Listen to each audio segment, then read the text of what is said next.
نفرت کی نظر سے دیکھ رہا تھا تو ہر انسان اس سے بچنے کی کوشش کرتا تھا، لیکن اب تو کیرم کلب تو بات ہی دور ہے، اللہ اکبر، اب تو تاش کے پتوں کو بھی برا نہیں سمجھا جاتا، اب تو زنا کے اڈوں پہ جانے کو بھی برا نہیں سمجھا جاتا، اب تو لڑکیوں کے ساتھ بدکاری اور برفیلیاں کرنے کو بھی برا نہیں سمجھا جاتا۔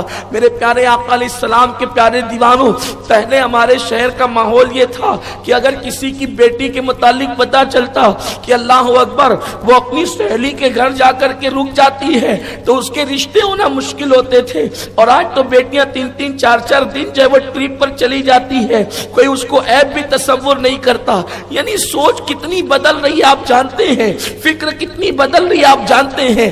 آپ کہتے ہیں کہ معاشرے کی اصلاح کریں، معاشرے کی اصلاح مولوی کے ہاتھ میں نہیں ہے، معاشرے کی اصلاح خطیب کے ہاتھ میں نہیں ہے، معاشرے کی اصلاح معاشرے والوں کے ہاتھ میں ہے، پبلک کے ہاتھ میں ہے۔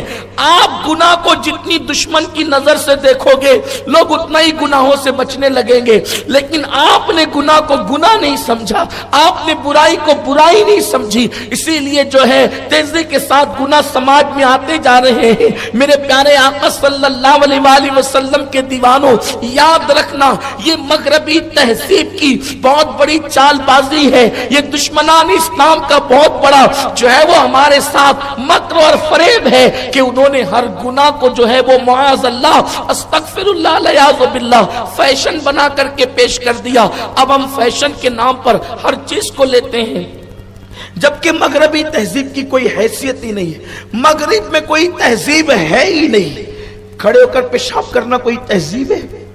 چلتے چلتے کھانا کوئی تہذیب ہے؟ گڈ مارننگ کہنا بھی کوئی تہذیب ہے؟ کوئی تہذیب نہیں ہے۔ تہذیب تو صرف اسلامی تہذیب ہے۔ یہاں چلتے چلتے نہیں کھاتے ہم، اس لیے کہ چلتے چلتے کھانا جانوروں کا طریقہ ہے، کھڑے کھڑے پیشاب کرنا یہ جانوروں کا طریقہ ہے۔ ہم انسان ہیں، انسان کے کام میں اور جانور کے کام میں زمین اور آسمان کا فرق ہے۔ پھر ہمارا حال تو یہ ہے مسلمانوں کو کہ ہم کوئی مارننگ کو صرف اچھا بنانے کی بات نہیں کرتے، ہم تو السلام علیکم کہہ کر پوری زندگی کو اچھا بنانے کی بات کرتے ہیں۔ پوری زندگی کو اگر ایک السلام علیکم قبول ہو گیا تو پوری زندگی اچھی ہو جائے گی۔ میرے پیارے آقا صلی اللہ علیہ وسلم کے دیوانوں، آج کی صبح اچھی ہو اور اس کے بعد کی دوپہر اور شام کا حال کس کے ذمے پر، کل کی صبح کا حال کس کے ذمے پر؟ یہ اسلامی تہذیب ہے سبحان اللہ کہ ہم السلام علیکم کہتے ہیں، اور اس کے بعد ذرا سوچے کسی کے گھر میں جنازہ پڑا ہوا ہے اور آپ اس کو جا کر گڈ مارننگ کہے تو اس کا موڈ آف ہو جائے گا۔ کیا خاک گڈ مارننگ کہ گھر میں تو جنازہ پڑا ہوا ہے، لیکن جنازہ پڑھائے اور جا کر السلام علیکم کہے تو اس کو برا نہیں لگے گا، اس لیے کہ جنازہ ہو کر بھی کسی پہ سلامتی نازل ہو سکتی ہے۔ میرے پیارے آقا صلی اللہ علیہ وسلم کے دیوانوں، لیکن آپ مغرب کے اتنے غلام ہو گئے، مغرب کے اتنے دل دادا ہو گئے کہ مغرب نے تمہیں جو دیا ہے تم نے اس کو لے لیا۔ اگر مغرب جو ہے وہ تمہیں تاش کے پتے دے رہی ہے تو تم تاش پت کے پتے اب موبائل پر کھیل رہے ہو۔ مغرب اگر تمہیں زنا کی طرف لے جا رہا ہے تو تم زنا کی طرف جانے کے لیے بھی تیار ہو گئے ہو۔